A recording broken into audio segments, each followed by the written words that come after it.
Our last session for today will be taken by Professor Uma Ramakrishnan, who is a molecular ecologist and the assistant professor at National Center of Biological Sciences. And she is going to be speaking about the environmental drivers of pandemics.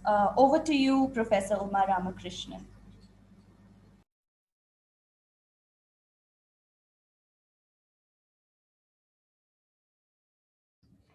Hi, just give me a second. 1 second.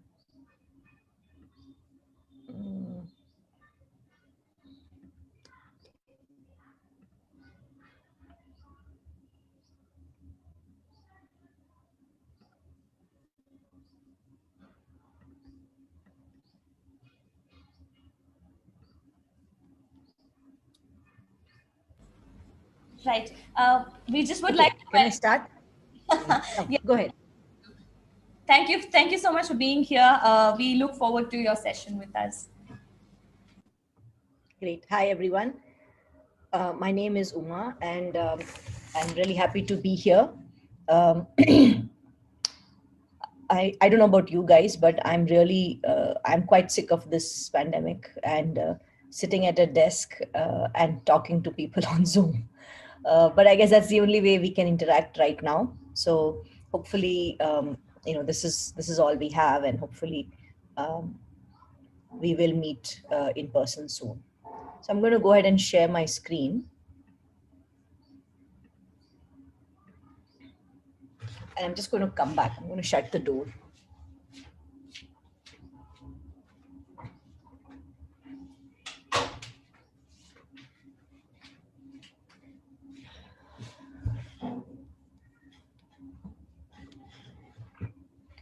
So I guess you've already heard that biodiversity or pandemics are part of biodiversity. Oh, I'm sorry. I am at the end of the presentation. Sorry about that.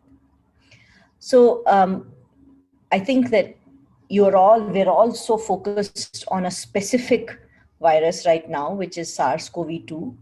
And even when you think about SARS-CoV-2, you may be reading in the newspaper, or you may have heard your parents talk about these new strains, right? Um, and I think that's the basic thing which is very striking to me about the situation we are in today, and something which we generally tend to ignore. As humans, we think of ourselves a lot, uh, but the reality is we live on Earth with many other species, and this is biodiversity. I want you to really think about this, not from just a perspective of, it's a word, right?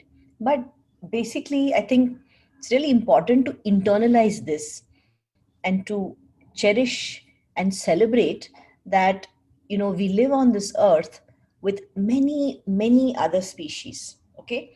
And that is what biodiversity is. It's basically the teeming life on earth, of the various different species which we cohabit this planet with. Traditionally, biodiversity is measured in units of species. So, for example, the total number of species in a particular place is the biodiversity, or the species richness of that location. Okay. So, what is this biodiversity? Is it distributed equally across the earth? No, of course not, right? Some places have more biodiversity than others. And the basic driver of ecosystems and biodiversity in general are vascular plants, plants. And this map, I love maps. This map shows the distributions of of the numbers of vascular plants across the world. Okay, and you can see that some parts of the world are red.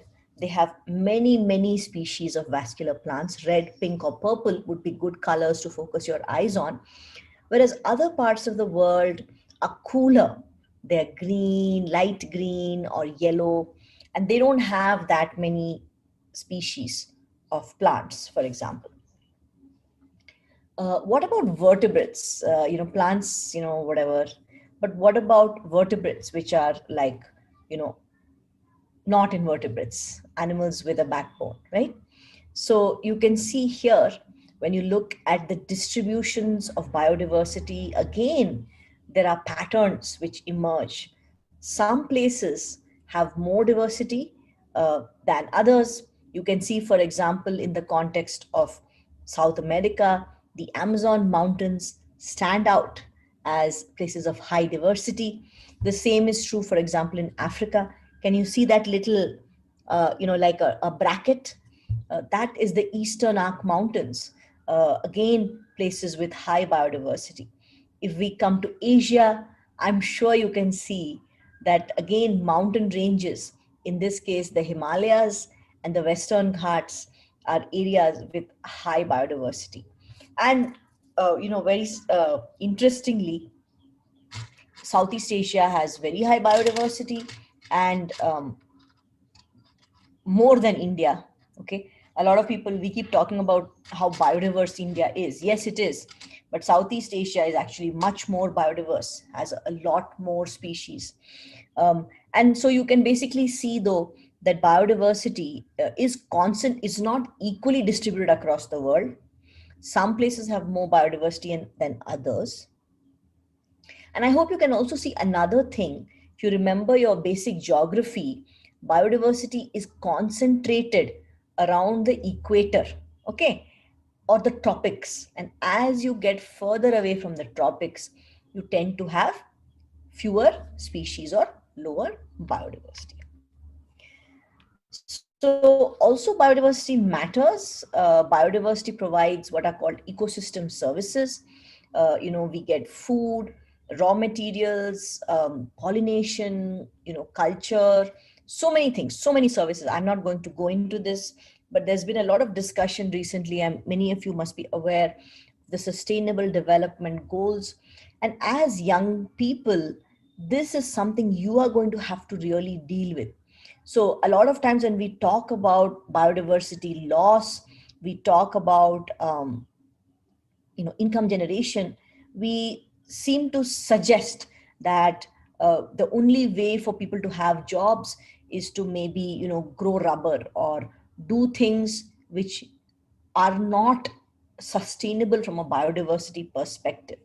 There's a lot of information, a lot of studies which negate that, and they suggest that that benefits corporations but not necessarily local people, right? So for benefits to people which are sustainable, nature and the you know not the destruction of nature, the perpetuity of nature is critically important. So, of course, we're losing biodiversity. This is something which you all know.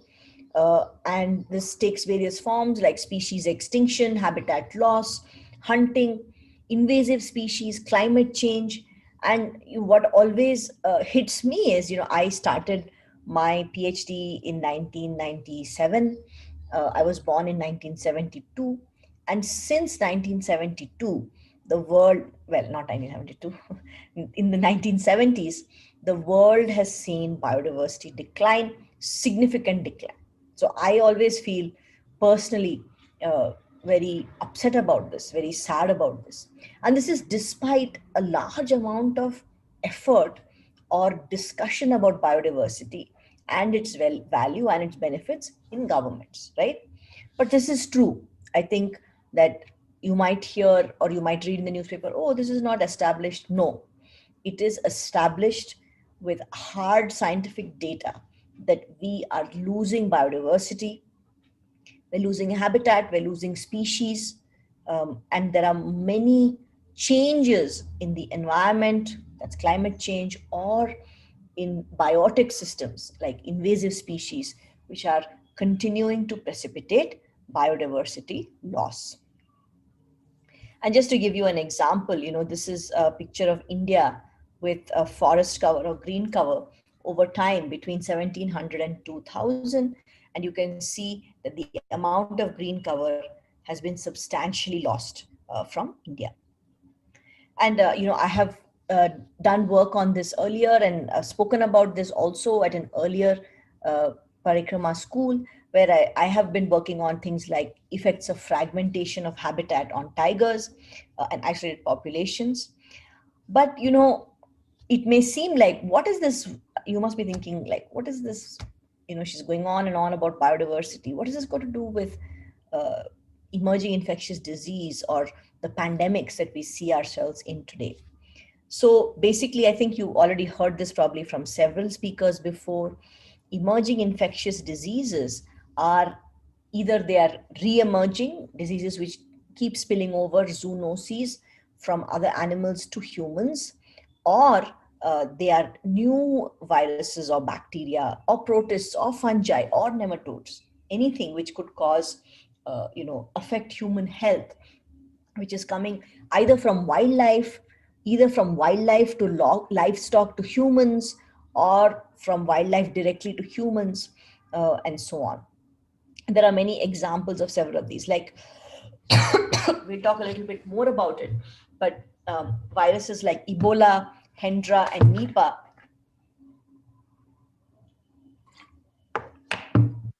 directly spill over from wildlife to humans. On the other hand, Rift Valley fever, E. coli, and cowpox spill over directly from livestock to humans. And there's also things which are in between: rabies, anthrax, tuberculosis, which kind of go back and forth.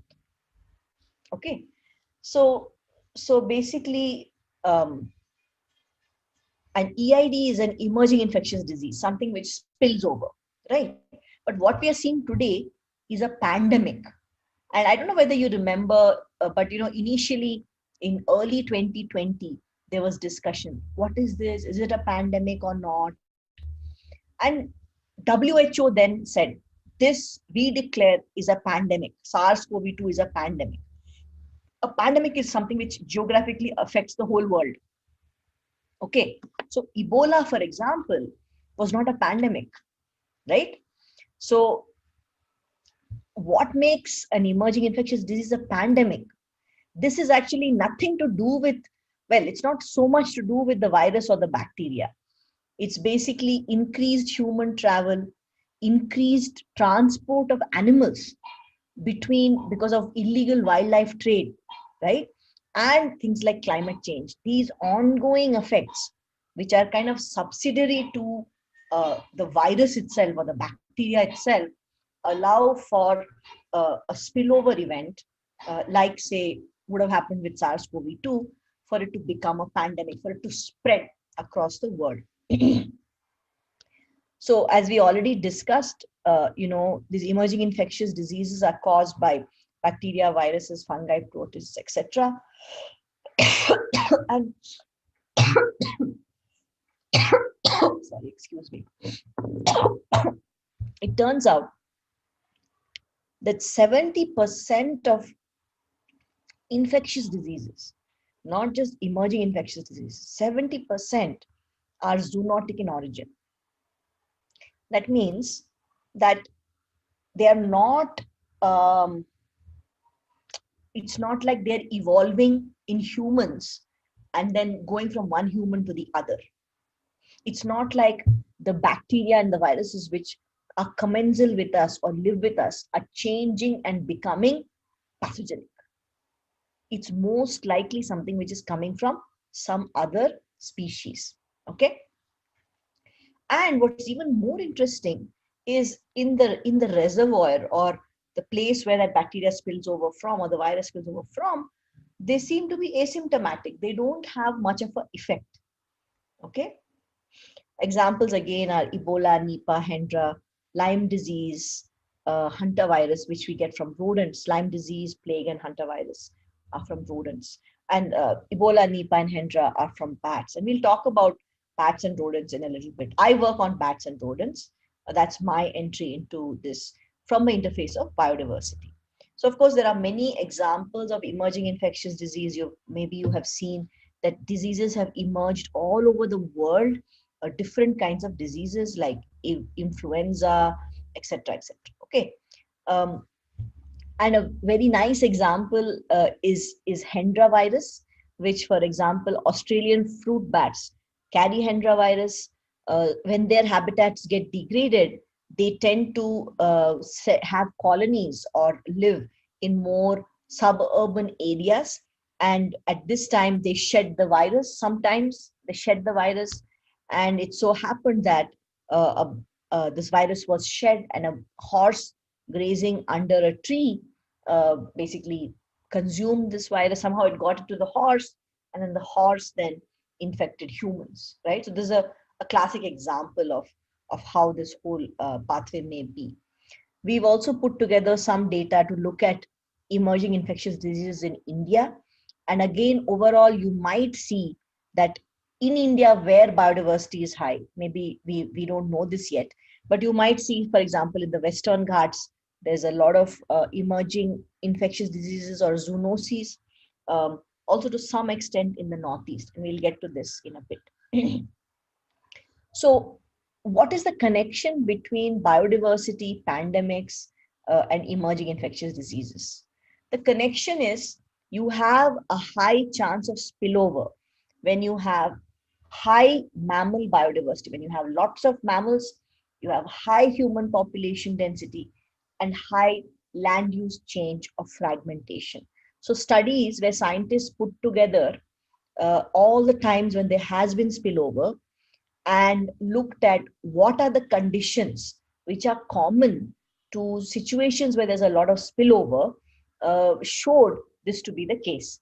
That spillover tends to happen when you have lots of people, high mammal diversity, and high land use change. And so, then given that, you can actually make a prediction about where you expect spillover to be high in the world. And you can immediately see that India lights up. India does have high biodiversity, but we said Southeast Asia has more. But India has tons of people, tons and tons of people, and tremendous habitat destruction and land use change. So, as a result, as a combination of these factors, India is primed. India is a place in the world like South China where we've already seen spillover many times. India is a place where we may expect spillovers because of the combination of factors between biodiversity and people.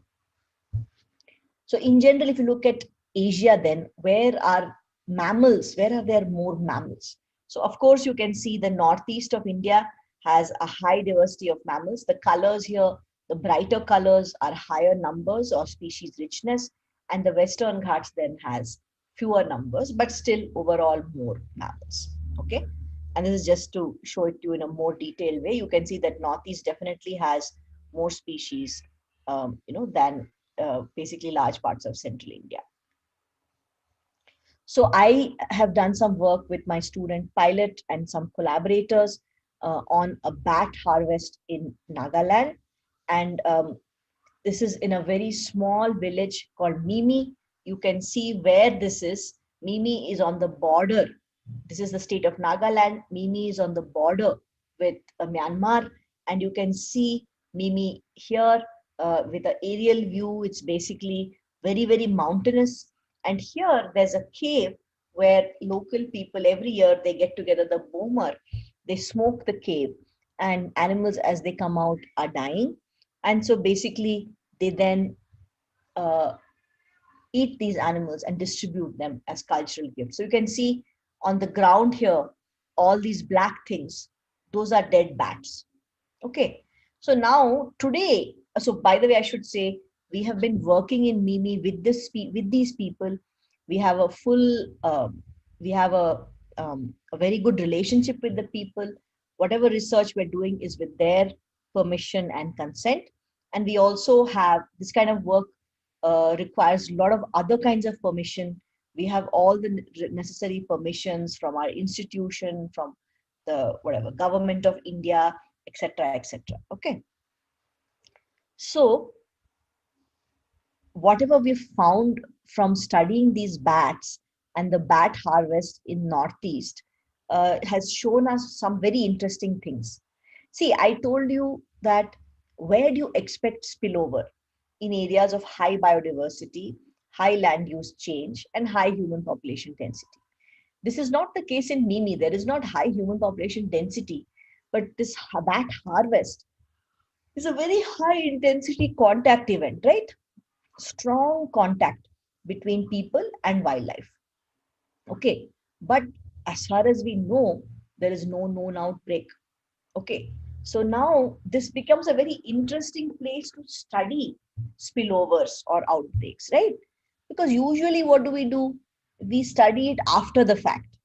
After the spillover happens, we are rushing to make vaccine, rushing to do testing, rushing to create new things, all that stuff. But isn't that a bit reactive? Of course, it's very important that we are reactive, and it's very important to be very, react fast. Totally agree. But on the other hand, maybe it would be nice if we could actually, you know, predict, apart from this broad thing, high biodiversity, etc. When is there going to be spillover? So what we thought is we'll study a place where we know the chances of spillover are high. And what we do there is we actually sample the bats, we sample the people, and we try to look at what are the RNA viruses the bats carry, what are the uh, infections that the people have been affected with. Is there anything in common? Has anything spilled over from the bats to the humans? And what we seem to find is that there seem to be some sharing of pathogens between the hunted bats and the people. Something we are still investigating. We need to understand then, how did this spillover happen, um, and what's going on here. So the thing is that when we talk about, or you see information about patient zero, the first person to get COVID-2, actually there's probably hundreds of people before that who may have gotten SARS-CoV-2, but the virus was not very good at infecting humans. It just came, nothing happened, died. Came, nothing happened, died. But at some point, it had spilled over enough times that as a result of the spillover, it evolved. I mean, there was selection on the virus to change such that it is able to infect humans well. If this was happening rarely, there would be no selection pressure. Okay. Because it must have been happening very often that the viruses were getting into people. As a result of this, there was selection on the virus. The virus evolved, and today it is super good at infecting humans. Correct? So we only caught it after that. But what if we had caught the original virus, the original spillovers? We could have very quickly, and maybe people are already generating some antibodies and so on. We could have figured out what to do if there is a spillover very quickly and limit it to a geographic location so it does not become a pandemic. Right? So this is the kind of work we're trying to do. Not sure how successful we will be, but this is the kind of questions we're trying to ask. We also work in Kadumane in the Western Ghats. It's a very beautiful landscape. You can see here, you see grasslands in the background, and always these beautiful shola forests in the crevices of mountains. And the Western Ghats is amazing. We are all enthralled by it. I hope many of you have been there, or if not, you should go, because it's a national and international treasure. So Kadumane is a slightly different place in the Western Ghats. It's a plantation. And the thing about plantations is they are very fragmented, right? So if you see this big map of Kadumane, you can see Kadumane has forest, grassland, tea, cardamom abandoned coffee, built up area, labor lines, because there's also tea plantations.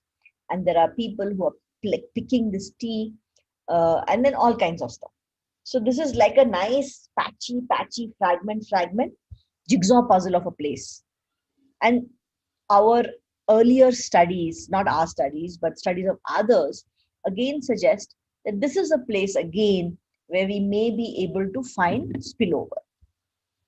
So what we did here is we tried to look at known zoonotic bacteria in the context of their hosts or reservoirs. In this case, we worked on rodents, and we characterized which rodents live where, okay, and do they share, uh, these potential pathogens or not, right?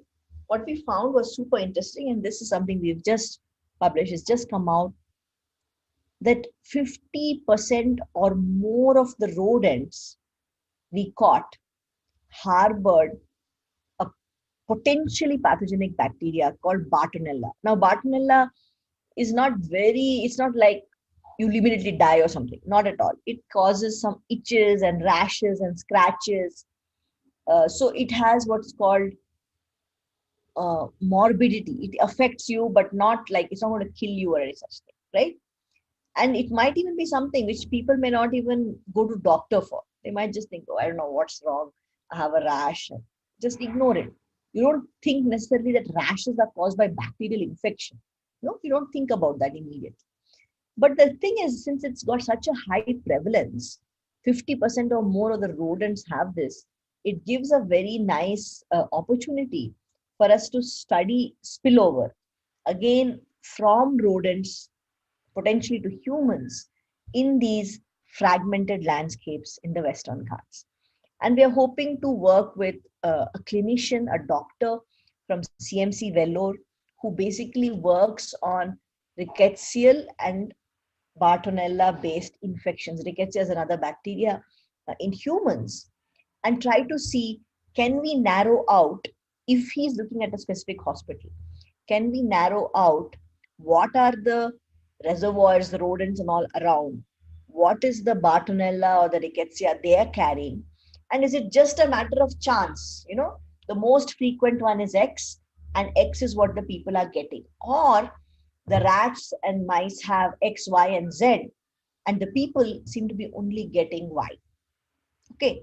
So are there any filters? Is there any bias in what is coming through to the people? And can we actually then understand it more so that should there be suddenly a spillover of Bartonella, we know what might be a good strategy to control it. So basically, I guess to summarize, changing patterns of biodiversity are linked to disease spillover. Uh, and spillover and re-emerging diseases is very important to understand, especially in the context of India. And conserving biodiversity, but managing biodiversity. How should the biodiversity and human interactions be, right? Might be critical for us to maintain or minimize the threats which human health faces from this in this context. So thank you, and I will stop sharing, and I'm happy to take questions. I hope I didn't take too long. For your presentation. Thank you for your presentation. We have ample time for questions. We have a question from Aditya for you, and the question is, does the biodiversity increase with the increase in temperatures in certain places? Yeah, so there are a lot of people who've tried. There's an age-old question: what drives patterns of biodiversity? Why do some areas have more species than others? And there's a lot of correlates. That is, a lot of things. I mean, to understand why there is more biodiversity in a particular place is very hard, but there are many things, many factors which correlate with higher biodiversity in certain areas, and temperature is certainly one. Rainfall is another. Okay, high rainfall locations tend to have more biodiversity. There are several others. Primary net primary productivity, which is some measure of, like, I don't know, energy or some such thing. But anyway, so there's a lot of things which correlate with it. There's also history. Places which are very isolated, like say Australia was isolated for a very long time. No species cannot come in or go out, and so those places are more subject to extinction and species loss and so on. So yeah, there's a very many factors. That's a good question though. Thank you. From Dolphin, we have, do places that have a higher biodiversity have greater chance of containing EIDs and zoonotic diseases? Yes, yes, that's the simple answer. But I think that we have to, I would like to distinguish here between hazard and risk, we can blame bats and say, oh my God, bats harbor so many viruses. And that's true. Bats harbor many viruses, and they are amazing in that they can host all these viruses and yet they don't get sick. This is also something which people are researching for a long time. They don't know the answer yet. There are some ideas as to why this is. But I mean, that's who bats are. They do harbor viruses. It's a hazard. It's just like if you live in Bangalore and you have to cross a road on your way to work, it's a hazard to live in Bangalore because you're going to have to face traffic, you're going to have to breathe the air, etc., etc. But what is the risk? That is, if the risk of spillover, if bats are by themselves and they have all these viruses, that's one thing. But the risk of spillover is when there is high interaction between humans and bats. And also, for example, there have been studies which show if bats are stressed, they tend to shed more viruses. Okay. So there's other things which will mediate risk. And what we need to really understand is the balance between hazard and risk. I hope that was clear. Yes, thank you. Joshua is asking, in continuance of your answer, he's like, why is it always bats and rats? So basically, the bottom line is 40% of mammals are rodents. And if you add in bats, I think it goes up to something like 65%.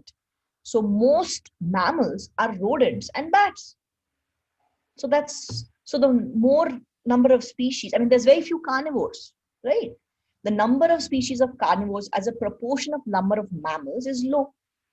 So obviously, the chance of spillover from carnivores is relatively low because there are fewer carnivores, they're at lower densities. Bats and rodents are also lower in the food chain, so they're in higher densities, right? There are more rodents you can pack into a space, or more bats you can pack into a space than you can tigers or even cows, right? So as a result, humans are an exception, but that's because humans have modified their environment. We live in houses and so on. So we can live at very high densities. Why is SARS-CoV-2 a pandemic? Because there are so many people also, right? Because we are transmitting it to so many people. So the virus has a very big host base to also grow. Right. This is from Avani Bhatt. Which zoonotic diseases are most deadliest?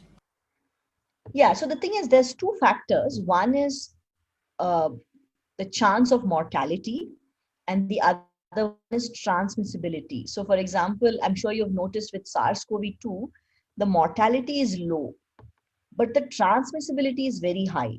Very quickly, it spreads, and that's why it has become a pandemic.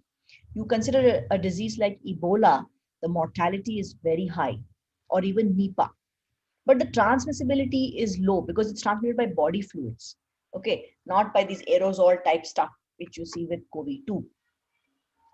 So I think the combination of mortality and transmissibility will affect the total number of people that die, right? So I think, it's a combination of those things. Yeah. Thank you. Thank you for making that distinction between transmissibility and mortality. I think that answers her question well of why it becomes deadly. We have a question. Okay, I don't know who this is from, but the question is, how can a scientist know that a particular virus is spread from a particular type of animal? And Shweta is the one who asked. It's a fantastic question. And the reality is we can never know for sure, right? What we can do is we can take viruses from, say, bats, viruses from cows, viruses from humans, etc., etc. We can sequence their RNA, right? We can sequence their genetic material or their DNA. If it's a DNA virus, we can align those sequences, put them together, and build what is called a phylogenetic tree, a tree of relationships. And for example, that is why we say that SARS-CoV-2 is from bats, because the closest sister to the SARS-CoV-2 lineage which humans have is a sequence of a coronavirus from a bat called Rhinolophus affinis in China. So just because scientists were studying bats and they were studying viruses in bats and they happened to catch these bats, and they happened to sample these bats, they happened to sequence coronavirus from these bats, we know that the closest is this particular virus that was sequenced. However, there could be many we have missed. So we don't know for sure unless we sequence all coronaviruses in the world, which is impossible, right? So all of our scientific understanding is contingent or dependent on the information we have. And what we do is we try to build relationships between everything which we know.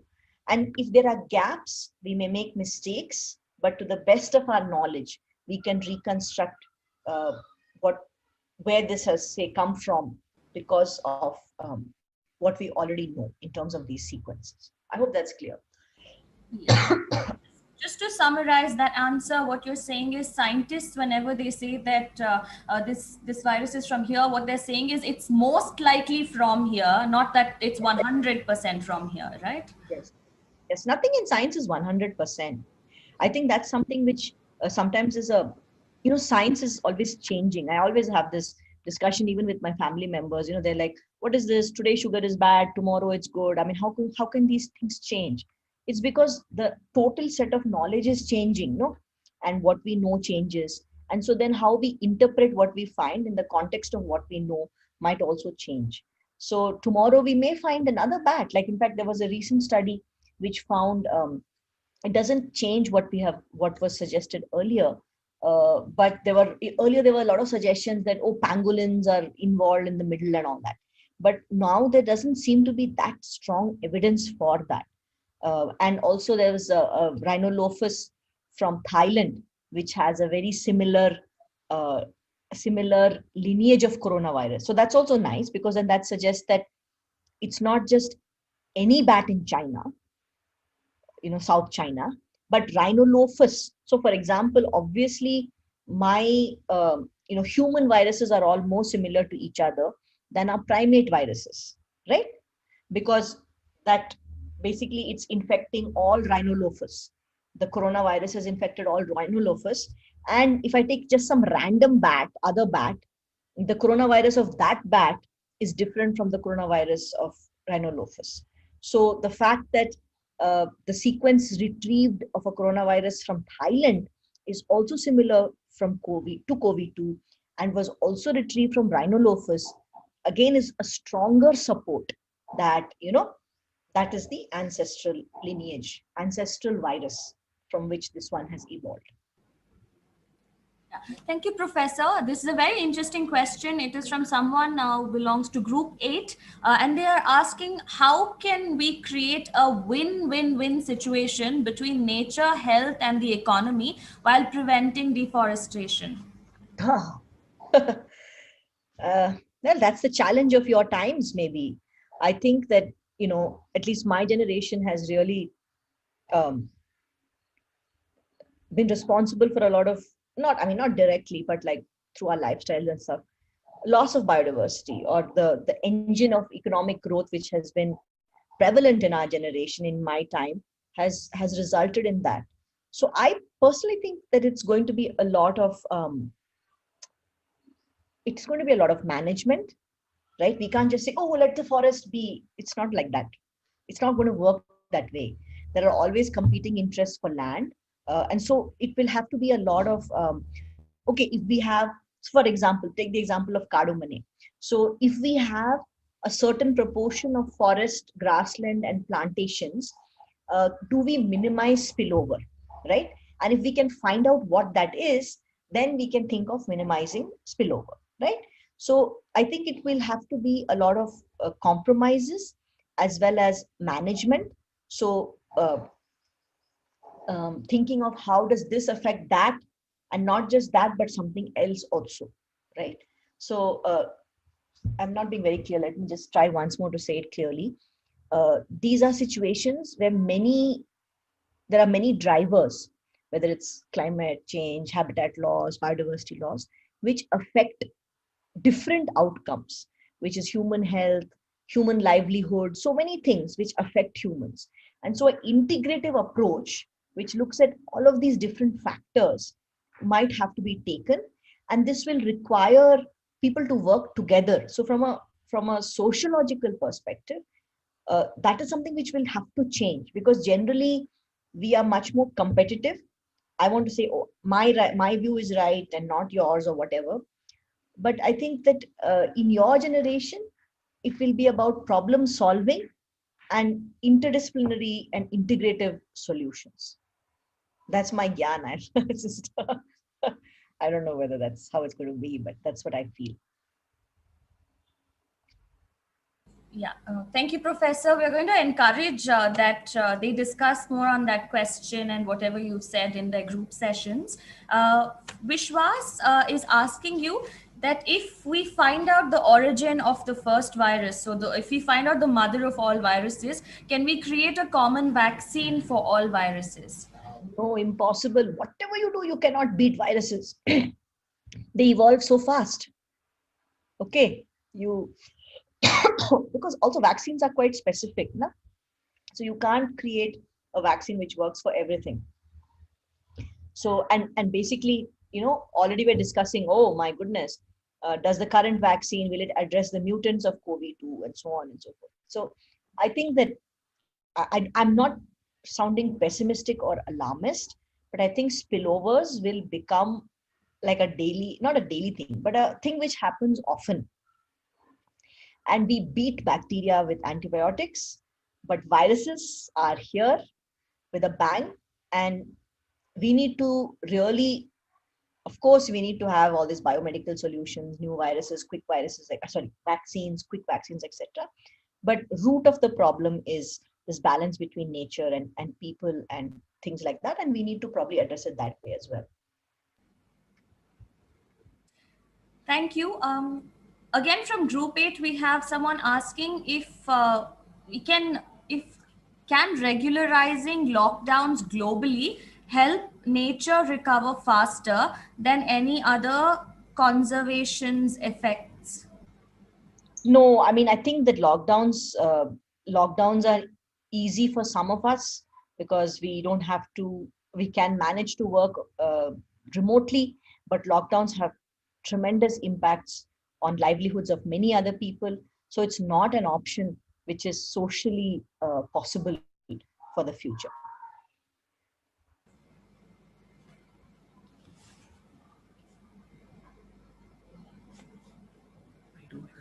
So there's the next question is, why do viruses first start in animals and then transmit to humans?